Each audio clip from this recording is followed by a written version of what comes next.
coming today. My name is Harvey Miller, and I'm Director of the Center for Urban Regional Analysis here at Ohio State. And I'm really happy to have you here. This is our second of our 3 events for autumn 2018 on the topics of mobility and social equity. And we have another event next week, just happened to time that way. November 16th here at noon, downstairs in room 165, we're having Noreen McDonald, who's a professor of planning and chair of the planning program at University of North Carolina, Chapel Hill, and she'll be speaking about healthcare transportation services, how technology and shared mobility are changing options and behavior. And that's next Friday downstairs on the first floor of the library. And that'll be the 3rd of our events this semester. And our events this semester are made possible through a partnership with the OSU Office of Outreach and Engagement, the Center for Human Ethics and Values, the Corporate Engagement Office, the Office of Energy and Environment, and Sustainable and Resilient Economy Initiative. We have a lot of partners on our speaker series this semester. Let's give them all a round of applause. We love them. They're all wonderful people and very supportive. And for more information on our events, you can visit CURA, CURA.osu.edu. You can also follow us on Twitter at OSU Cura, and you can like us on Facebook, and you can explain Instagram for us. We have no idea what that's about. We're still thinking about Instagram presence. But today's speaker is Todd Litman. Todd Litman is the founder and executive director of Victoria Transport Policy Institute, which is an independent research organization dedicated to developing innovative solutions to transportation problems. His work helps expand the range of impacts and options considered in transportation decision-making, improve evaluation methods, and make specialized technical concepts accessible to a larger audience. A very noble endeavor, if you ask me. That's very important. And his research is used worldwide in transportation planning and policy analysis. Mr. Litman is a frequent speaker at conferences and workshops. His presentations range from technical to practical to humorous and inspirational. We can get all that today? You get humorous and inspirational?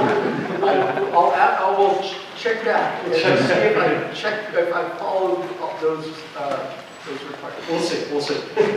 Okay. He regularly blogs on the Planetizen website. That's where I know his work very well. Besides, him also being active in several organizations, including the Institute for Transportation Engineers and the Transportation Research Board. He's an active member of the Committee on Transportation and Sustainability, the Environmental Justice Committee, the chair of the Sustainable Transportation Indicators Subcommittee, and the Transportation Economics Committee, all TRB. And we have been in meetings together. I don't know if you remember this, but I've actually been in meetings with you. Never interacted directly, so I'm really happy to have you here and to be able to spend some time talking with you and hearing your lecture today. Mr. Litman has a BA with emphasis on urban planning and a master's in environmental studies, both from Evergreen State College. You're a true feature of the Northwest area.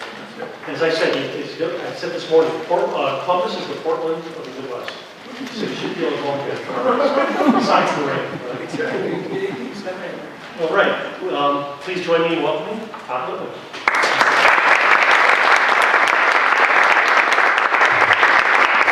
So thank you very much, Harvey, and thank you all for being here. I will do my best to make this entertaining as well as educational. So let's start off with one of my own experiences. This is my front porch, and we're going to take one of my favorite travel experiences. This is walking a couple blocks from my home down one of the little streets here. Notice somebody with a dog that we're passing by. This is our classic old high school, Nikai, and we get to one of my favorite destinations, my local pub. Now let me ask you this. Is it good that when I go to my local pub, I should be able to walk there? Yes. Rather than drive? Okay. Why? Specifically, why is it better that I should walk rather than drive when I'm going to my pub? You can walk home. I can walk home. It's healthier for you. Okay, good. It's healthier. What else? Community cohesion. I have much more chance, as you saw, there are a bunch of people walking around. I'm having more chance for interaction. I'll show you that there's actually research showing walking is the key to getting to know your neighbors. And what else? If If you get drunk, you can walk home, you don't need to drive. Very good. So how I get there generally determines how I get home. If I walk to the pub, I'm probably not going to drive drunk. Anything else? Notice this is one of those classic little neighborhood commercial centers. Limited parking. It's a 2-lane road. If everybody going to that pub and those other little shops around there drove, you'd have to widen the roadway, and you'd need to knock down half those buildings to provide the parking that would now be required. If you were building that pub now, you would be required to build a bunch of parking with that pub. Ironically, on one hand, you tell people, don't drink and drive. It's socially unacceptable. On the other hand, municipal zoning codes require generous amounts of parking. They're assuming that almost everybody going to a pub or a restaurant or a bar is going to get there by car. And so the zoning codes actually favor people driving rather than walking to their shop. In fact, if you think of a typical urban neighborhood, if you were a publican, that is, somebody that wants to operate if you desired to be a publican, you wanted to open up a pub in one of those neighborhoods, and you said, oh, I've got a little there's an old building that I want to turn into a pub, you probably couldn't because there's not enough parking. Pubs, restaurants, and bars have among the highest parking requirements per square foot. Okay, so anything else? Any other benefits? Yes? You're more likely to stop in a shop and spend money. Yeah, that's right. So this is a community benefit. My community benefits if there are shops nearby. And also, it's cheaper. And so I have more money to spend on beer. I'm spending less money on fuel. In fact, there's this great irony and that's particularly true, it's partly because of Ohio's political status. Rural areas have a lot of political influence. And so farmers are always demanding some sort of subsidy. And currently one of the subsidies is ethanol fuel subsidies. And so if I can use ethanol to operate my car, it's highly subsidized. If I use ethanol to fuel my walking and bicycling, it's highly taxed. It's a modal unfairness. You get it? Beer is highly taxed. Ethanol, beer, wine, liquor. Okay, so this is really what I'm going to talk about. There are significant benefits both to you, both to the user, the person that's walking, and to the rest of their community if we can live in communities where our pubs and our schools and our shops and other commonly used services are within walking distance. And unfortunately, we're not building for the last 50 years. We have not been thinking about that. So this is a reminder that in urban areas, the basic unit of measurement is the walk shed. The distance that a person can reasonably walk. So what is that distance? What would you say? 10 minutes. What's 10 minutes. 7 minutes? 10, 7 Yeah, minutes. exactly. 5, well, for most people, that's right, and you've probably seen these graphs that show the portion of trips by either time or distance, well, portion of walking trips. And it's true that the maximum most people will walk to run an errand is about 10, maybe 15 minutes, especially if they don't have a car, or if there's parking pricing there, so they have a reason not to drive. They might go up to 15 minutes, but for most people, it's about 7 minutes. So that, which works out to be about half a mile, so that is the basic unit of measurement for urban planning.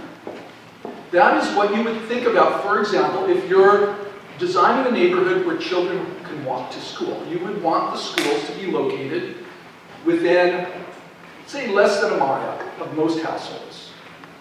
And if you wanted pubs if you wanted to enhance pub access safety, or you wanted to make sure everybody has healthcare or affordable food options. You're thinking about, say, a half a mile to a mile distance between where most people live and what these services are. That's the unit of measurement. How well does our city planning now do in thinking in terms of walkability? Oh, what you mean, United States or Canada? Right, so for the last 50 years, transportation professionals in North America, they got caught up in automobile dependency. And the same thing happened in other countries, but not nearly to the degree. So, there's a need to change. Who is in charge of creating paradise on earth? No, not engineers, planners! It's up to us! We're the ones that bring all these issues together. It's a tough job, but somebody has to do it. At one time it was the priests and the shamans, but now it's planners. Okay, so our job, modestly put, is to create paradise on earth. Now there are two visions of paradise. One is paradise is a commodity. It's all about buying something. So paradise is a nicer neighborhood. So everybody's always shopping around for a new house, and you're always looking for the better neighborhood to move to. Or paradise is a holiday on some tropical island in the South Pacific or something. The other vision of paradise is what we create in our own community. Paradise is taking our existing community and making it a better place. And if paradise is a commodity, it's something you're always looking to buy a better one, it requires a lot of mobility. It means that helping people achieve paradise, a paradisial, best housing, often requires expanding roads so people can buy a house further from town on this nice green field, bigger house, and so you need to expand the roads and have more parking so everybody can drive more. Or you need a bigger airport so you can fly to that tropical island for a holiday. And the island needs a bigger airport, it needs bigger hotels, and it needs more freight shipped there so we can have the same breakfast that we eat in North America and the tropical island. And so paradise as a commodity requires ever more mobility. But paradise as improving our existing place is actually threatened by that very mobility. If you decide paradise, that to make people happy, we have to build more houses at the urban fringe. We need to expand roadways in the city so people can make those longer commutes, which means we're spoiling the neighborhoods that those wider roads, those new freeways are going to spoil. Where if we're going to build more parking lots and bigger airports, and all of that threatens the quality of our community.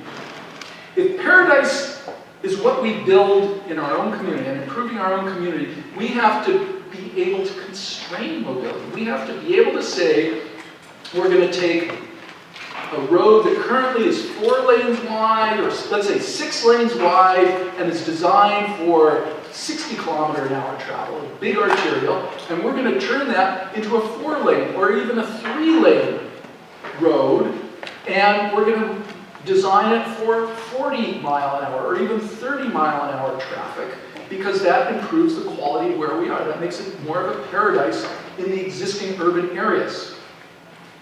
Now, do you see the conflict between how we think about this thing? Okay, just for fun, let's think about some of our, I'll get back to these bigger planning issues, but let's have some fun. This is what we were promised. If you go back to the science fiction literature, when I was a kid, we were talking about flying cars, and self-driving cars, and jetpacks.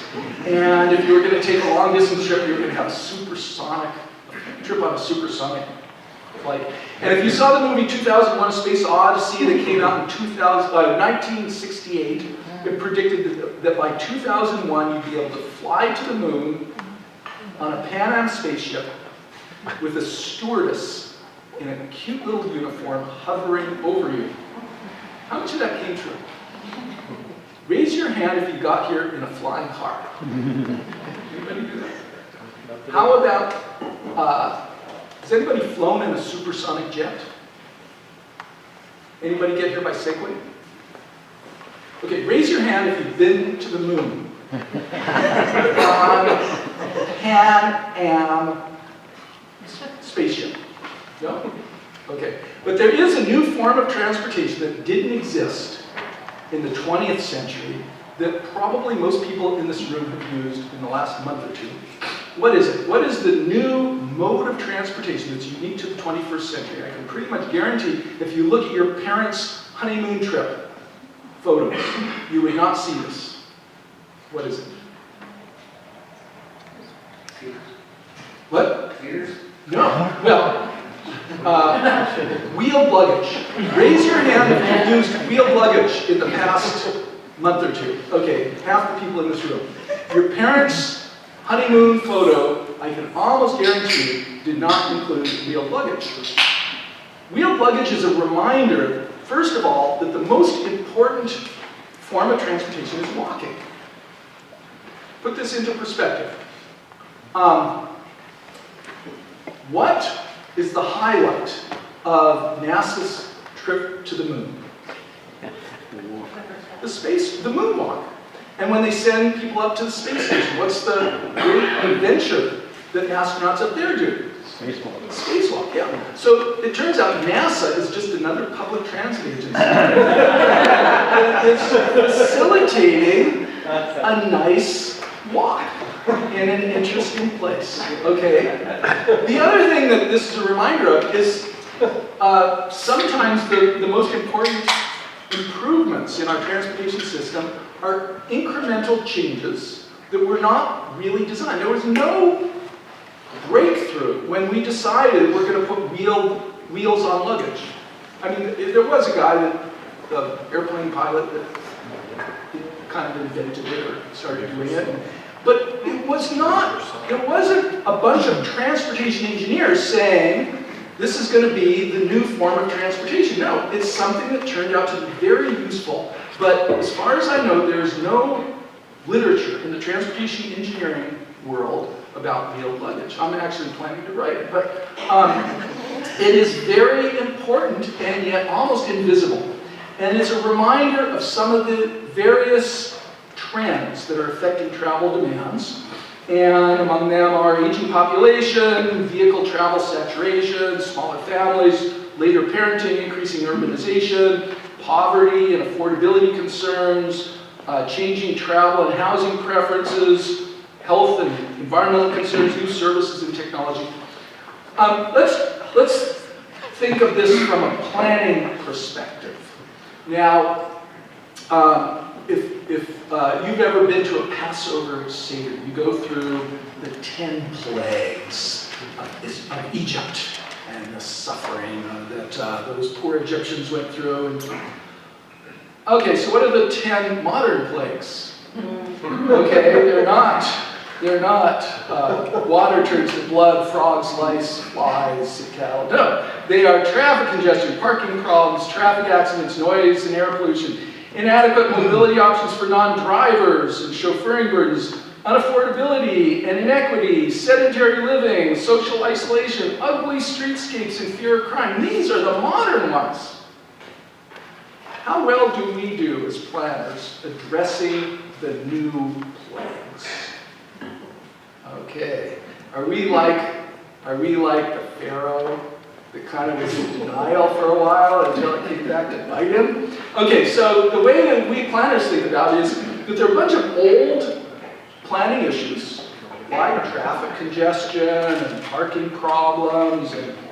Okay, actually, let me explain. We often, as planners, start with a problem statement. Well, problem is something you don't want. That sounds negative. So we often flip it around and turn it into a goal or a planning objective. That's what we do want. And it's basically the same thing. It's just a different way to phrase it. And so in this case, I won't talk about problems. I'll talk about goals. So our goals are to reduce traffic congestion, parking convenience, reduce accidents. Those are the old goals that transportation planners focused on. Okay, are there some new emerging ones? Are there some new issues that planners need to pay attention to? Well, of course. And those include affordability, improved mobility for non-drivers and economic opportunity, more attractive and vibrant streets, local economic development, increased safety, health, fitness, protecting the environment. Those are our, how to deal with more compact development. Those are our goals. How well do our resources, the professional planning resources, especially I'm thinking of if you're a traffic engineer or transportation planner, how well do we incorporate these emerging goals into our planning analysis? I would say not very well. Usually these are dealt with as a special issue. So maybe your public health professionals are trying to promote healthier streets or healthier transportation. And maybe some people are advocating some affordability strategies. But we don't take those goals into account when we're thinking about normal transportation planning issues, and especially at the state level. Your Department of Transportation, I can almost guarantee, does not talk about affordability as a planning goal when they're deciding how to allocate their freeway, their highway budget, or how to design a state highway, even though these have tremendous leverage effects. Or even more important, when your local traffic engineer provides a recommendation to City Council as to how many additional parking spaces should be added in, let's say, a downtown or in or to a new development. Are they taking into account affordability and public health objectives and stormwater management costs and things like that? Probably not. There's a disconnect between the decisions, the way the institutions, the transportation agency thinks about its goals and what the community wants for more comprehensive planning. Who's going to fill that? Who's going to start working on filling those gaps? We are! We're planners! Okay, and is anybody here aspiring young planner starting on your career or a student planning? Aspiring? Yes! Okay, if you can become a local expert on one of these emerging issues, so you can become an expert on healthy community planning or parking management. I can tell you from personal experience, parking management is the evergreen issue. Every community has parking problems, and most communities are beginning to look for innovative solutions to their parking problems. Become an expert in parking management and you've got job security. And if you become involved in safety or health or economic development planning, you have job security. It's really good news. The way we think of it is there's a new paradigm, a new way of thinking about transportation problems. I won't go into the details, but the key component is we're shifting from focusing on mobility, which is physical movement, to accessibility. That is your ability to reach what things, activities and services that you want. And so accessibility recognizes mobility is important, but so is the land use pattern. And so is the affordability of travel. And so is the information that people have on their travel options. So it expands the scope of solutions that we can deploy when dealing with a traffic problem or a transportation problem. I'm going to skip a few slides here. Okay, let me ask you this. Would we have a sustainable transportation system if everybody drives solar-powered electric cars? No. Why not? It's not socially stable. We're also not changing the amount of cars. Exactly. Electric cars don't reduce traffic congestion or parking costs or improve affordability, or would you rather get run over by an electric car than a gasoline-powered car? Okay, electric cars are good. They help reduce, they help achieve, and in this graph what I do is I ask how many of these planning objectives, that is the things on the left, are achieved by various planning strategies. And so we expand roadways. At best, we're reducing traffic congestion, but it does almost nothing to achieve those other planning objectives. In fact, to the degree that it stimulates more driving, it can actually make those problems worse. And if we get everybody to drive an efficient or alternative fuel vehicle, at best we're achieving 2 planning objectives, energy conservation and pollution emission reduction.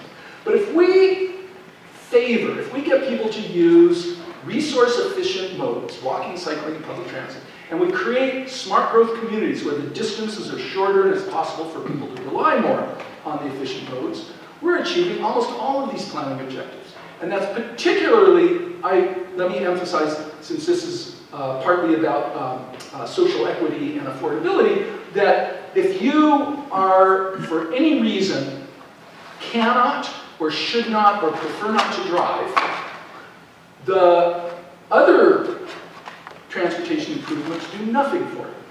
Electric-powered cars do nothing for a non-driver.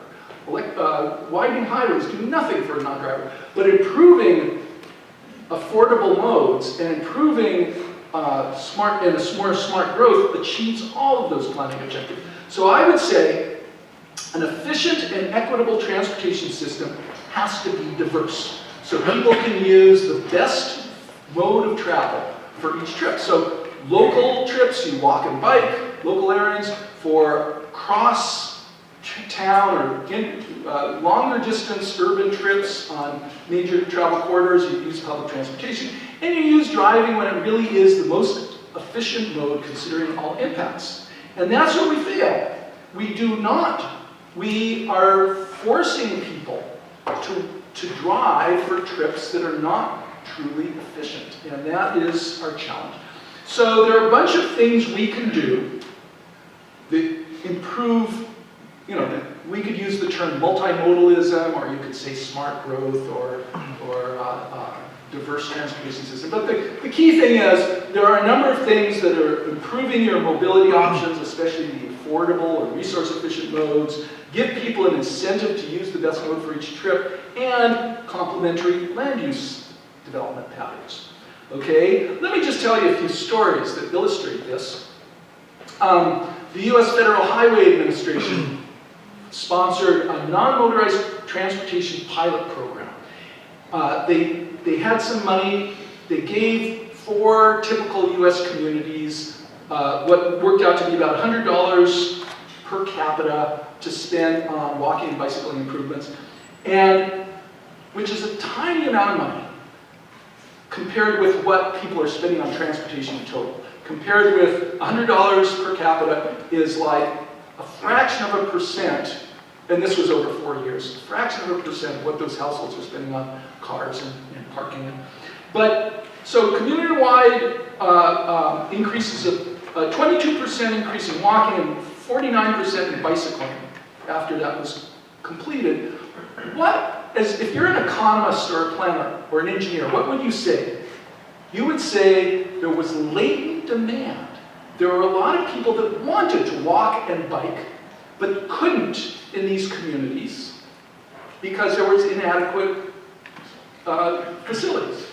Okay, would that be true in Columbus? Are there people that would like to rely more on walking and bicycling but can't in this region? Yes. Okay, so would everybody benefit if those investments were made so that this latent demand can be satisfied? Yes. You betcha. Even people that don't walk and bike, who would benefit from less traffic and parking problems and not having to chauffeur their children as much, lots of benefits. And $100 per capita is tiny. Why is it so difficult?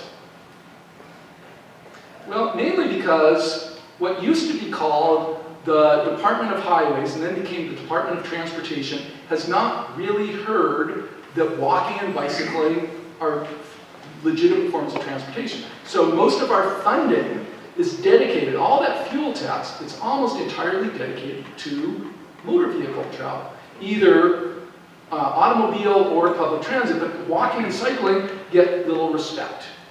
So one of the ways to do that is what we call complete streets policies, and this is one of the institutional ways to implement it. Now I want to tell you about how this looks from consumers' perspective.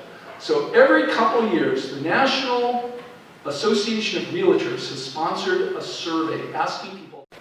And what's interesting is, now, longer ago, they used to ask people, what type of house do you prefer? Would you prefer to live in a single-family detached house or in an apartment? And unsurprisingly, the vast majority of people, 80 or 90% of the respondents would say, oh, I want a single-family house. But that doesn't really reflect true economics. So starting in 2015, they started asking a more realistic question. Would you prefer to live in a single-family detached house if it was automobile dependent, so almost no services were available within walking distance and you had a long commute? Or would you choose a townhouse or an apartment if it was in a walkable urban neighborhood? And in 2015, 45% would choose the walkable community. In 2016, went to 47%. In the latest survey, 2017, more than a majority, more than half of all households said they would prefer a townhouse or an apartment. They would give up the single-family detached house if it allowed them to live in a walkable urban neighborhood.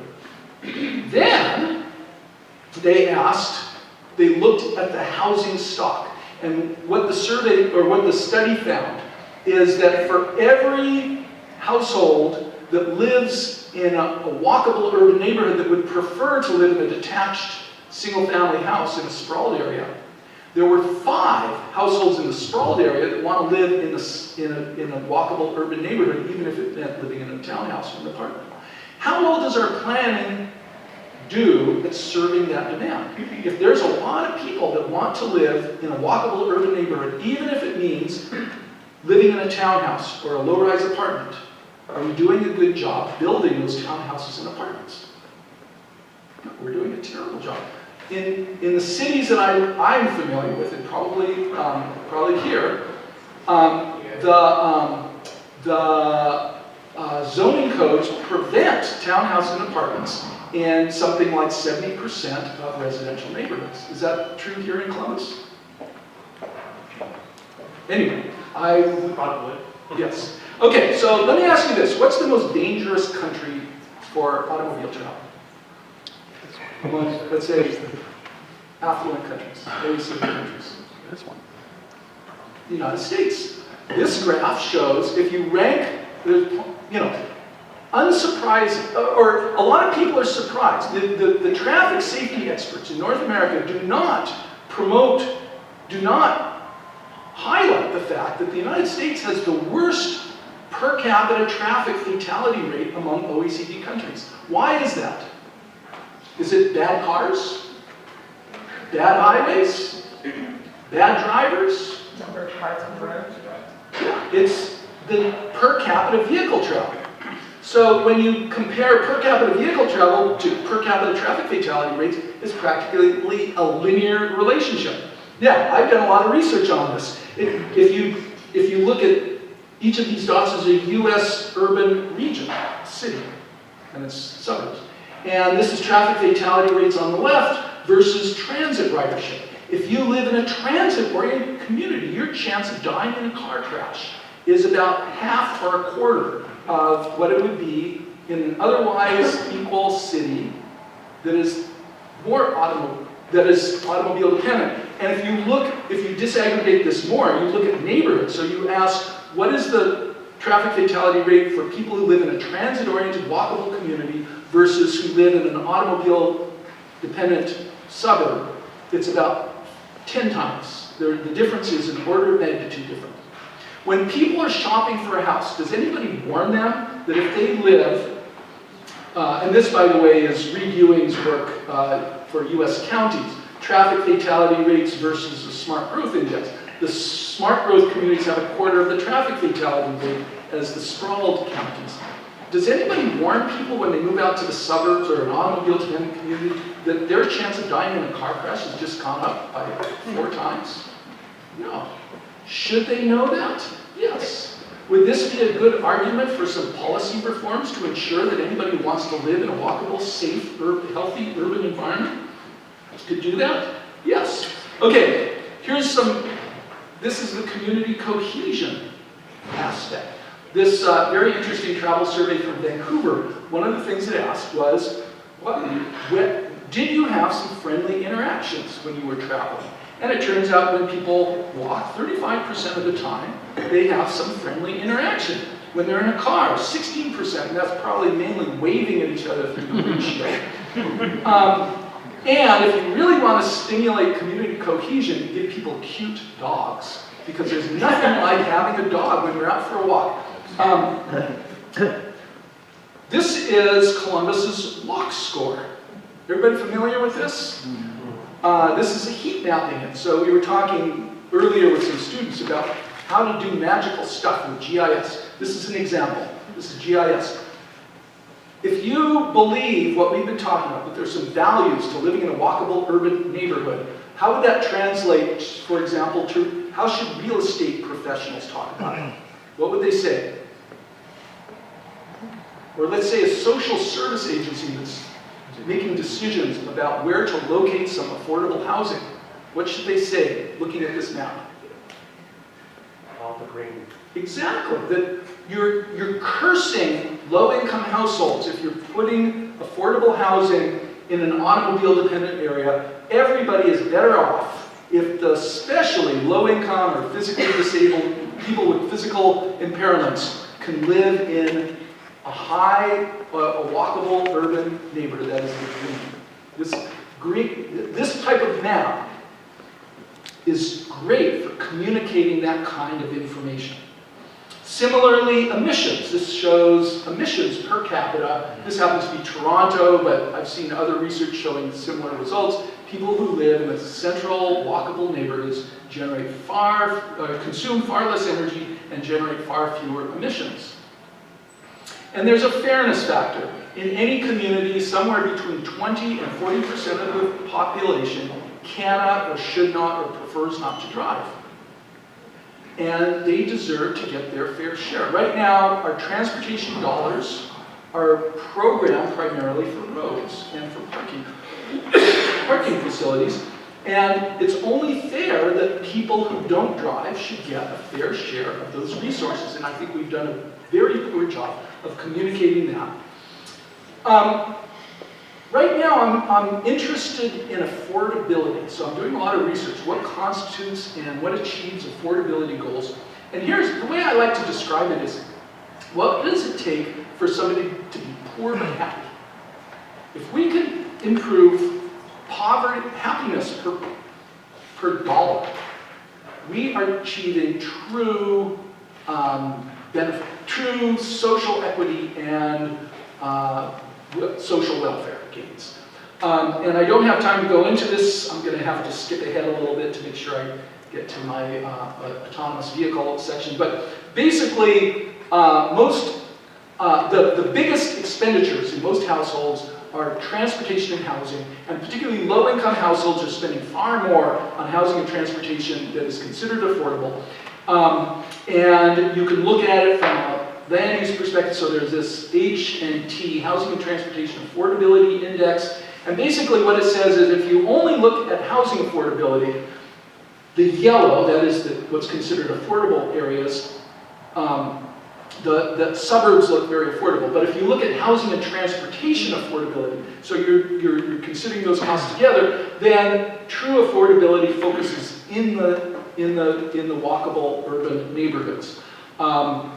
Columbus here, this shows economic opportunity, where you can access, or what a typical commute distance by public transportation looks like from central Columbus. And this type of mapping helps identify where, again, especially disadvantaged populations should live. There's a lot of evidence showing smart growth generates more tax revenue per acre or per square mile, and so there's a lot of public policy reasons to favor more compact development.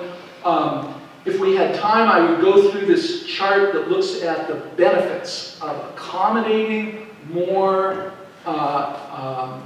housing and business activity in the accessible locations, in the more central locations. The challenge that we face is we know what types of housing are cheapest to build. And that's apartments, especially with unbundled parking, so you're not required to pay for a parking space if you don't need one, and townhouses. Townhouses and apartments with unbundled parking are the cheapest house to deliver. And yet they're forbidden in most residential neighborhoods. And so there's a lot of discussion, you might be familiar with it, about the need to allow more what we call the missing middle, medium density, medium priced housing to be built in existing urban neighborhoods.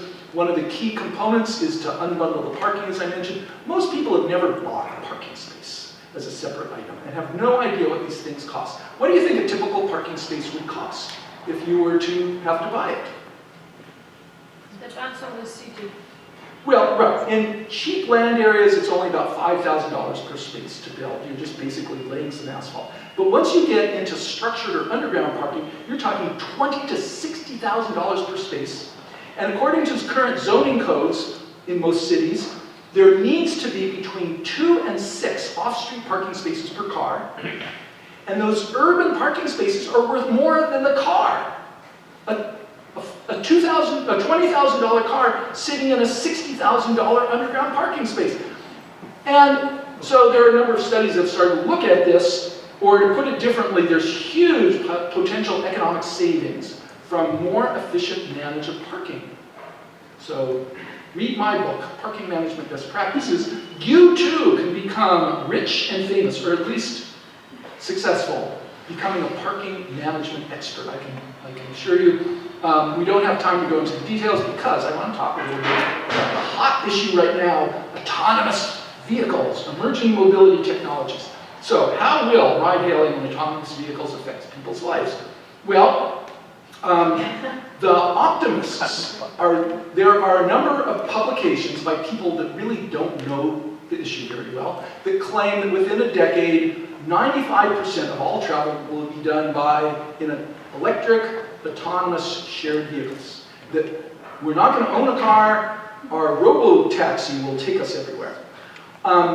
Based on experience with electronic gadgets. So they say, well, it only took a decade to go from land phones to flip phones, and another decade to go from flip phones to smartphones, and now you can pretty much count on most people, say 95% of people in a particular, say in this room, probably 90 or 95% of us have a mobile phone, a smartphone within our reach. And so they say, well, the same thing's going to happen with cars. They don't know, these are people from the technology industries that don't know about cars. Cars are expensive and durable, they cost an order of magnitude more and last 5 times as long as electronic devices, and people don't turn over. The car fleet does not turn over like the mobile phone market. And so, yes, there are a lot of significant potential benefits from autonomous vehicles, but there are a lot of significant potential costs. For example, the optimists say, since 90% of all crashes are associated with a human error, autonomous vehicles will reduce traffic accidents by 90%. Okay, what are they overlooking? Death by computer. There are all kinds of ways that your computer can increase risks. When's the last time your mobile phone or your computer or the internet failed to deliver the service that you expected? Hours ago? Not days, okay. What if it was driving your car? Okay, so I'm not saying there won't be some safety benefits, but there will also be some additional safety risks. And similarly, there'll be all kinds of other offsetting benefits, but also costs. So, very briefly, if autonomous vehicles follow previous vehicle technology development patterns, they will initially be costly and imperfect during the 2020s and perhaps the 2030s. They are likely to be expensive novelties with limited abilities. For example, current versions cannot operate in snow or heavy rain or unpaved roads and tunnels that where they can't get their GPS signals will be a problem. So it will probably be the 2040s before most middle-income families can purchase autonomous vehicles that can safely chauffeur non-drivers, and longer before they are affordable to low-income families. Vehicle innovations tend to be implemented more slowly than other technological changes due to high costs, strict safety requirements, and slower fleet turnover. Many people may prefer human-operated vehicles. As an example, if you take a taxi, your driver is giving you, is helping you bring your lift your luggage, giving you advice if you have some questions about the city, and making sure you get safely to your doorstep, and making sure that the vehicle is clean. I suspect self-driving taxis, after the novelty wears off, we'll see these, they'll be kind of dirty and cruddy, and people will be concerned that they're about safety when they exit the vehicle. And so a lot of people will pay extra for the full-service premium taxi that has a human driver, rather than accept this cheap, what's equivalent to a horizontal elevator that takes you someplace but offers no services. Okay, so it's unlikely that most vehicles will be autonomous before 2050. There's considerable uncertainty about their benefits, costs, and travel impacts. Advocates often exaggerate net benefits by ignoring new costs and risks and rebound effects, that is the additional driving that they can stimulate, and harms to people that don't use the technology. And net benefits will depend on the policy, on whether public policies encourage personal or shared vehicles and support public transit, and apply efficient road pricing. For example, your self-driving car, if parking is priced, but roads are free, your self-driving car will find it cheaper just to drive around the block continuously, waiting for you, rather than park. So this is it means that efficient road pricing, a fee for driving on the road, especially a congested urban road, is imperative to prevent self-driving cars from becoming a nuisance, actually becoming a critical problem in urban transportation. So fortunately, there's some smart people are working on this problem. The American Planning Association recently published this Planning for Autonomous Mobility. Some benefits, some of the autonomous vehicle benefits can occur when autonomous vehicles are relatively uncommon and costly, but many benefits require that all the vehicles on a road operate autonomously. So the advocates, they highlight reduced traffic congestion and reduced energy consumption and pollution emission, but those can only occur if we have dedicated lanes only to autonomous vehicles, so that those vehicles can platoon, they can drive together, all at the same speeds within a few centimeters of each other. Until that happens, autonomous vehicles are going to make congestion and air pollution and accidents. They could make it worse, or at least a risk to pedestrians.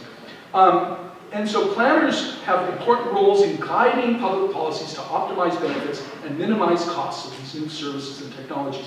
Now, I did a bunch of analysis that looked at using experience with previous vehicle technology deployment, and use those to give some ranges to how long it'll take for what's the typical technology S-curve, that is how long it takes for a new technology to reach its saturation point. And then I put in the benefits that will result. So early on, say 2020s, 2030s, affluent people will benefit from reduced traffic congestion, or reduce stress of driving, and improve mobility for non-drivers. But it'll take some additional years before we'll start having, before middle income and lower income people start enjoying these benefits. And it'll take even longer before there's overall improvements in safety and reduced traffic congestion. Those depend on special lanes for autonomous vehicles. So there is an international effort now to kind of guide public policy. It's called the Shared Mobility effort. There's a website for it. It's recently, this was this graphic and a bunch of principles were recently released. And I could, be glad to talk with you more about this. It's a very important field. So the good news is everything that I talked about none of this is original. The planning world is very aware of these issues. There are good materials, so you don't have to invent. If you want to become a planning advocate for the new paradigm, you don't have to invent anything. You just have to become familiar with the materials that are available. And some of those are available on our website, the Victoria Transport Policy Institute website. So if you're interested, visit our website, pick up one of my business cards. I'll be glad to communicate with you if you have any specific questions or feedback. And now I'd be glad, if we have some time, I'll be glad to answer questions and discuss any of these issues. Thank you, Todd.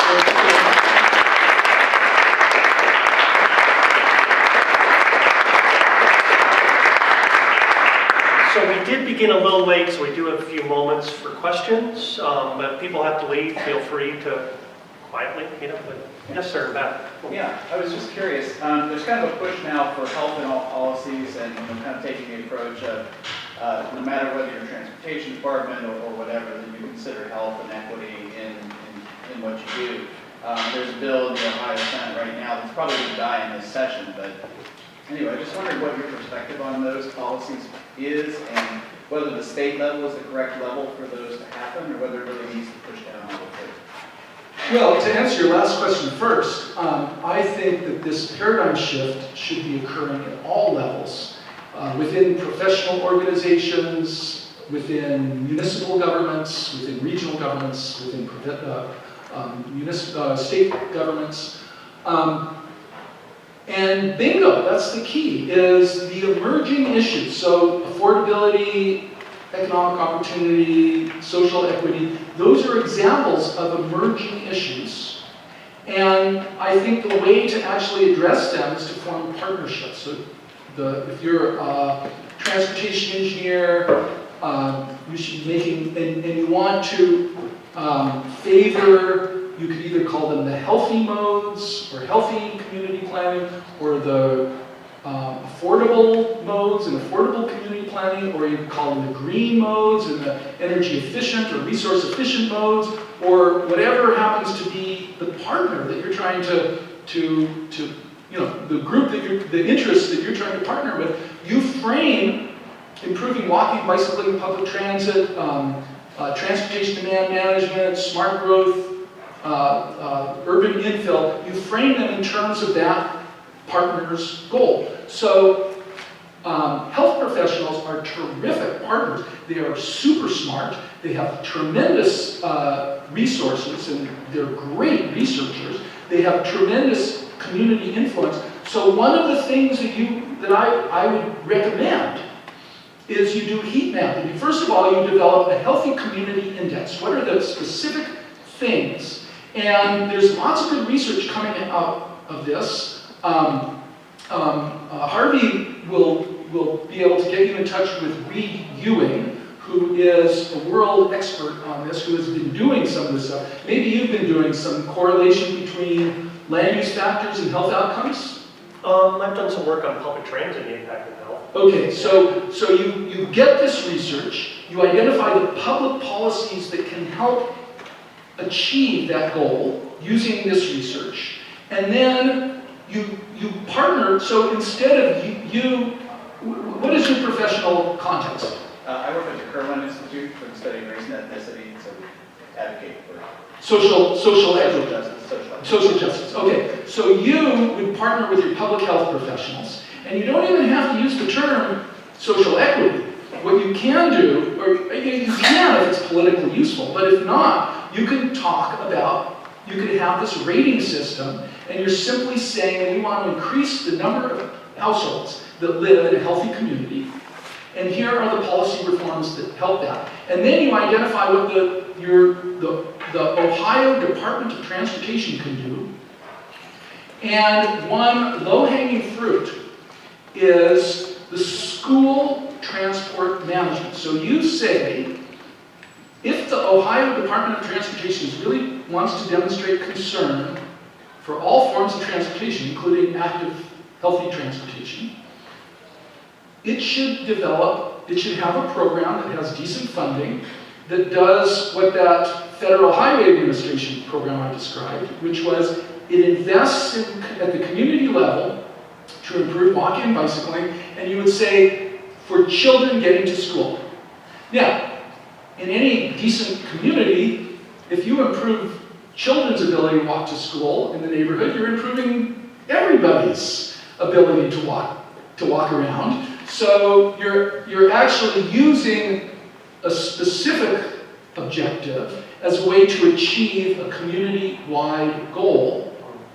And ideally, your Department of Transportation is doing this and coming out with guidebooks and financing planning professionals to develop these safe routes to schools program. The key thing is recognizing that walking and bicycling is a normal form of transportation and deserves, okay, here in Ohio, if you're a normal state, 10 to 15% of all trips are made by walking and bicycling.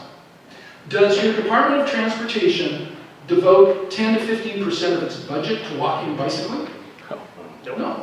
Yet the research we've just looked at shows there's strong latent demand for improved walking and cycling. So it's not forcing people to do something they don't want.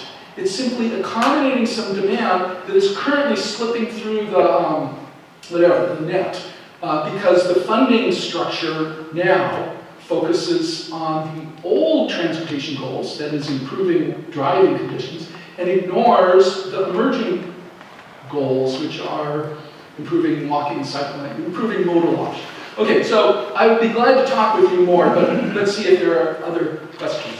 So my background is transit planning, and I wanted to talk about this idea of prioritizing this being in one place over moving people quickly, and with complete streets in particular. Sometimes what I've seen locally is sometimes a complete street or a road diet will also be a transit diet Sure. because it will slow our transit service, and then it'll cost more to operate, and then we can't add frequency, Sure. and then fewer riders ride it because it's slower, and then it's kind of a spiral. That's right. After So I agree. It's a challenge. Planning decisions often involve trade-offs. And ideally, a complete street would include a dedicated bus lane, but I know in practice that, or at least bus priority at the intersections and some other treatments. So it will depend on your specific project, and there are situations where you're right that the complete streets or traffic calming will slow down buses. Okay, so I think there are a couple things that I can offer you. The first is, I think we need to do a better job of thinking from the passenger's perspective. So travel speed is easy to measure, so we measure that. But travel comfort and convenience are more difficult to measure, and so we do a poorer job of that. So I would say, here's what I think is the starting point for public transit planning. What would it take so people, a typical commuter, wakes up in the morning and they say to themselves, I can't wait to get on my bus, because riding my bus to work is one of the high points of my day. What would that look like? Ignoring speed, but thinking in terms of how people experience the thing. What would it take so people look forward to riding the bus? Not being too crowded. I mean, my other thing here too is I think your time is part of how you live the good life without having a lot of money. Of course. I agree, speed is important, but I think the starting point, we have to think about it from the user's perspective. So here's what I envision. Instead of waiting at a bus stop, you're sitting in a coffee shop, high quality coffee shop, sipping your espresso, reading the newspaper on your computer. And on the wall of the coffee shop is a sign telling how many minutes before your bus arrives. And it's 5 minutes, it's 2 minutes. When it's 30 seconds, you pick up your notebook computer, you pick up your espresso, you walk right onto the bus.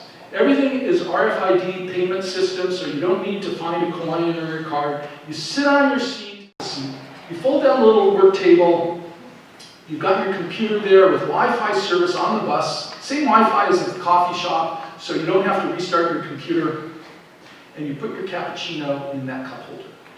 Okay, is there anything that I just described that is technologically difficult? No. And everything that I described has been around at least a decade. There's nothing difficult about it.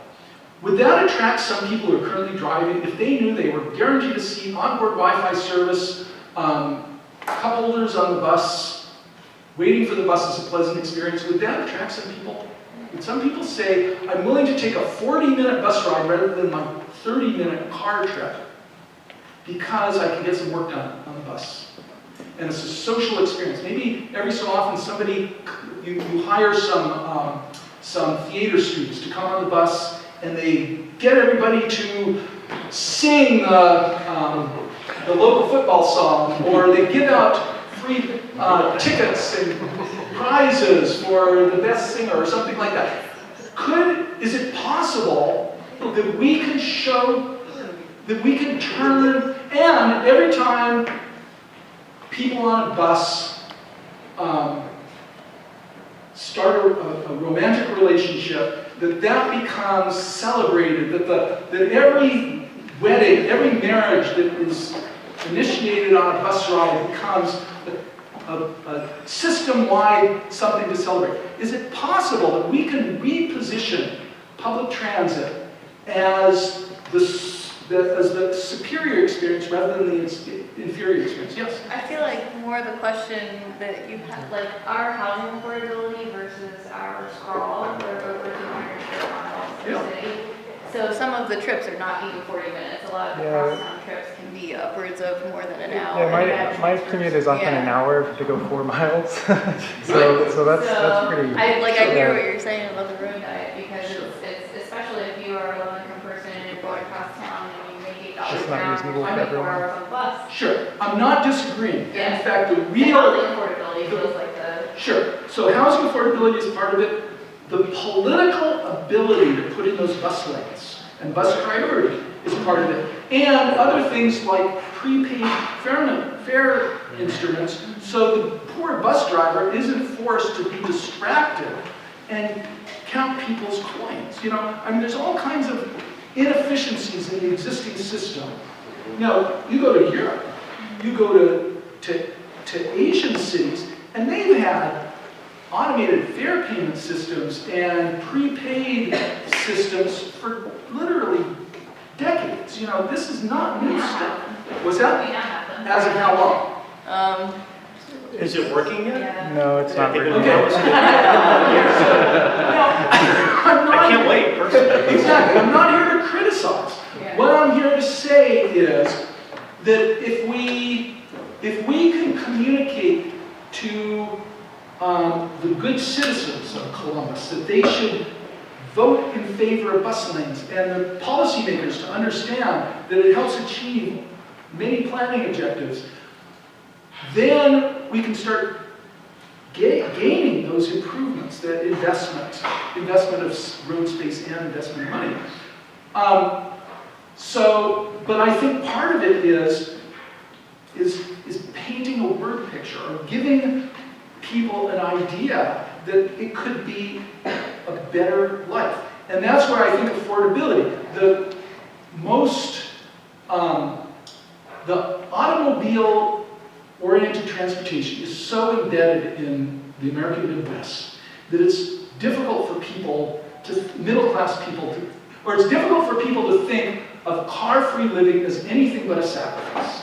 And yet, what I can tell you, I live in one of the old neighborhoods in an older city, so it's a very walkable place. We don't have any fancy, our bus service is normal, just buses running on regular routes. But because we live in one of the older neighborhoods, it's very walkable. Our family, our middle-class family, mom, dad, 2 kids, we've been able to be car-free for a decade. And what we saved in automobile expenses, we were able to pay for our son's university tuitions. You know, we paid for university through what we didn't have to spend on transportation. And we're healthier, and we get to know our neighbors, and all these things. How well do we do communicating that set of benefits, that opportunity for middle-class families to become essentially wealthier, to solve their financial problems by being able to reduce their automobile dependency? Do we do a good job of that? The perception of this, like especially in a state like here, the perception is the bus is not for middle class, it's for Right. lower class. Right, exactly. And so there are good reasons to say that it could be different, that it could be normal for middle-class families to say, okay, we're going to be a one-car household rather than a two-car household, or we're going to be a car-free household, and we'll rely on the car share vehicle when we do need a car. It's perfectly possible, and we can phrase that as, well, what portion of working-class families, let's say the second and third income quintile, so households that are earning between, let's say, what, $25,000 and $50,000 a year, what portion of those would value saving $5,000 a year in automobile costs by either going from two cars to one car or one car to car free? Okay, so so let me end by saying, as transit professionals, our challenge is to shift from thinking of ourselves as bus operators to thinking of ourselves as multimodal transportation planners that are delivering a service that people really want, even though they might not articulate it. So that means that we need to talk about these multiple benefits, and we need to think about integrated planning. But transit planning should also be walking and bicycle planning, because that's your access mode, and it should be land use planning, because you want to make sure the maximum number of households that want to are living within that half a mile of frequent bus service, or frequent transit service. Okay, I get the feeling that we should end. So there's one last question, Matt, Yes. and then we'll wrap up. But if people need to leave, I know we're over time. Just feel free. You're not being rude. Thanks. Well, thanks for the talk. It's super interesting. And one thing I just want to say, I feel like the planners have been telling these stories quite well for some time. Right? But what constitutes good neighborhoods and what constitutes effective planning for transportation, the knowledge around that, and this is not my area of expertise, but just sort of from the sideline, I can see that there's just a lot of dialogue around this for decades, and lots of good examples. Say Tokyo, where 5 to 7 p.m. there's no rush, there's no traffic jams. How's that? And so there are actually good examples. Sure. And when it comes to the U.S., where planning has historically been so weak, I mean spatial planning and transport planning of all kinds. My question then is, how do you understand the weak position of planning? And then related to that, how do you understand the main challenges? You talked about making people care and stuff. And I actually feel like you've been doing this for quite some time, but what's the barrier? Right, so I would say that it's essentially a political challenge. That we as planners or as researchers, policy analysts, I think we have a sufficient body of research to demonstrate these benefits of more multimodal planning, more smart growth development policies, and things like complete streets and more investment in public transit. So I think we can, on a technical level, or you could even say on an economic benefit cost, economic evaluation, we can demonstrate very large benefits. Now, in practice, your Department of Transportation, when they commission a study, so they're trying to decide whether to spend $1 billion expanding a roadway or the same $1 billion improving public transit, they do a terrible job. Traditionally, because they are focused on mobility, they generally only look at what the degree that that project will reduce traffic congestion. So they're overlooking some of the biggest benefits. They overlook, for example, by tradition, they overlook the parking cost savings. If you have, let's say, 2,000 people arriving at work by public transit rather than driving, they ignore tens of millions of dollars in parking cost savings. They ignore consumer savings. If high-quality public transit allows a household to reduce their car ownership. They ignore the car ownership cost savings. If it gets people to exercise more, they ignore the health benefits. So your State Department of Transportation is an example of what not to do when it comes to economic evaluation. But I agree entirely that the challenge is not technical. We can build a business case for very significant reforms, but currently people see that as a sacrifice. They're still looking at the world from the 20th century mobility paradigm, not the 21st century accessibility paradigm. And they're not paying attention to things like affordability as a planning issue. They're not paying attention to health or social equity. So I think it is up to us to take the technical information that we have and then turn it into a story that demonstrates that a particular policy change or a particular program will help achieve the goals that the citizens, the good citizens of your community want to achieve. Things like affordability and health and community cohesion and safety. I think it's that converting the technical information into something that people can, and I think you need, let's say, I would recommend you develop fact sheets that condense this down to, say, 1 page, with, of course, a bunch of references for more information. And if you're a typical planner, on Monday you're meeting with the real estate community, and on Tuesday you're meeting with environmentalists, and on Wednesday you're meeting with the public health professionals, and on Thursday you're meeting with a neighborhood association, and on Friday, et cetera, you're meeting with your State Department of Transportation. And you need a separate fact sheet, a separate set of bullet points. Yeah, stories that are condensed down to bullet points, but can be expanded into stories. For each of those audiences, you're recognizing that each of those audiences have they're overlapping concerns and goals, but they're different. And so when you talk with the public health people, you start with physical activity and reduced traffic accidents and improved access to health care and reduced pollution, local pollution emissions. And at the very end, you might mention climate emission reductions. Where when you meet with environmental organizations, you start with climate change emissions, and then local air pollution reductions, and then other public health benefits, and finally consumer benefits. So you've got the same information, but organized for different audiences. Or to put it differently, you want to channel Don Draper.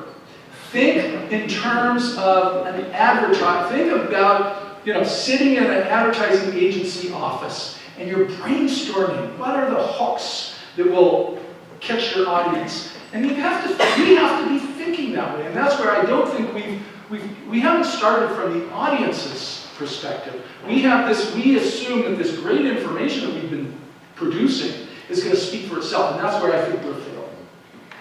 Okay, I think we need to wrap up, but you'll be around for That's another right.